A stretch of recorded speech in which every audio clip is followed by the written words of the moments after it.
یوحنا عارف کا مکاشفہ باب 16۔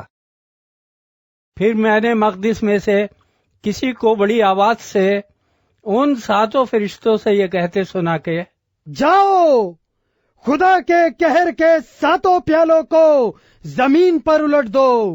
پس پہلے نے جا کر اپنا پیالہ زمین پر الٹ دیا، اور جن آدمیوں پر اس حیوان کی چھاپ تھی اور جو اس کے بت کی پرستش کرتے تھے، ان کے ایک برا اور تکلیف دینے والا ناسور پیدا ہو گیا۔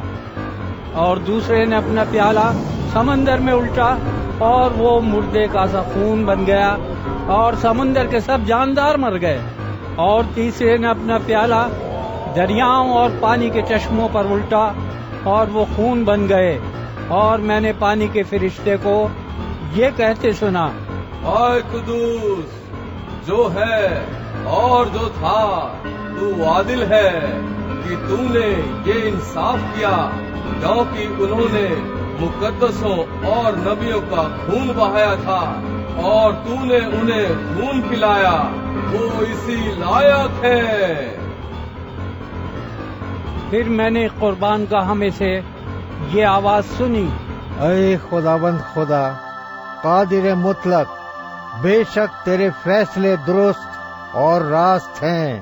اور چوتھے نے اپنا پیالہ سورج پر الٹا، اور اسے آدمیوں کو آگ سے جھلس دینے کا اختیار دیا گیا، اور آدمی سخت گرمی سے جھلس گئے، اور انہوں نے خدا کے نام کی نسبت کفر بکا جو ان آفتوں پر اختیار رکھتا ہے، اور توبہ نہ کی کہ اس کی تمجید کرتے۔ اور پانچویں نے اپنا پیالہ اس حیوان کے تخت پر الٹا، اور اس کی بادشاہی میں اندھیرا چھا گیا، اور درد کے مارے لوگ اپنی زبانیں کاٹنے لگے، اور اپنے دکھوں اور ناسوروں کے باعث آسمان کے خدا کی نسبت کفر بکنے لگے، اور اپنے کاموں سے توبہ نہ کی۔ اور چھٹے نے اپنا پیالہ بڑے دریا یعنی فرات پر الٹا، اور اس کا پانی سوکھ گیا، تاکہ مشرق سے آنے والے بادشاہوں کے لیے راہ تیار ہو جائے۔ پھر میں نے اس اژدہا کے منہ سے اور اس حیوان کے منہ سے اور اس جھوٹے نبی کے منہ سے 3 ناپاک روحیں مینڈکوں کی صورت میں نکلتے دیکھی۔ یہ شیاطین کی نشان دکھانے والی روحیں ہیں، جو قادر مطلق خدا کے روز عظیم کی لڑائی کے واسطے جمع کرنے کے لیے ساری دنیا کے بادشاہوں کے پاس نکل کر جاتی ہیں۔ دیکھو میں چور کی طرح آتا ہوں، مبارک وہ ہے جو جاگتا ہے اور اپنی پوشاک کی حفاظت کرتا ہے، تاکہ ننگا نہ پھرے اور لوگ اس کی برہنگی نہ دیکھیں۔ اور انہوں نے ان کو اس جگہ جمع کیا جس کا نام عبرانی میں ہرمجدون ہے۔ اور 7ویں نے اپنا پیالہ ہوا پر الٹا، اور مقدس کے تخت کی طرف سے بڑے زور سے یہ آواز آئی، ہو چکا۔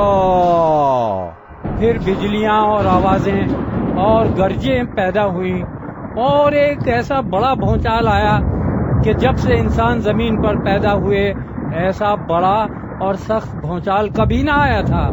اور اس بڑے شہر کے 3 ٹکڑے ہو گئے، اور قوموں کے شہر گر گئے، اور بڑے شہر بابل کی خدا کے ہاں یاد ہوئی، تاکہ اسے اپنے سخت غضب کی مے کا جام پلائے۔ اور ہر ایک ٹاپو اپنی جگہ سے ٹل گیا، اور پہاڑوں کا پتہ نہ لگا، اور آسمان سے آدمیوں پر من بھر کے بڑے بڑے اولے گرے۔ اور چونکہ یہ آفت نہایت سخت تھی، اس لیے لوگوں نے اولوں کی آفت کے باعث خدا کی نسبت کفر بکا۔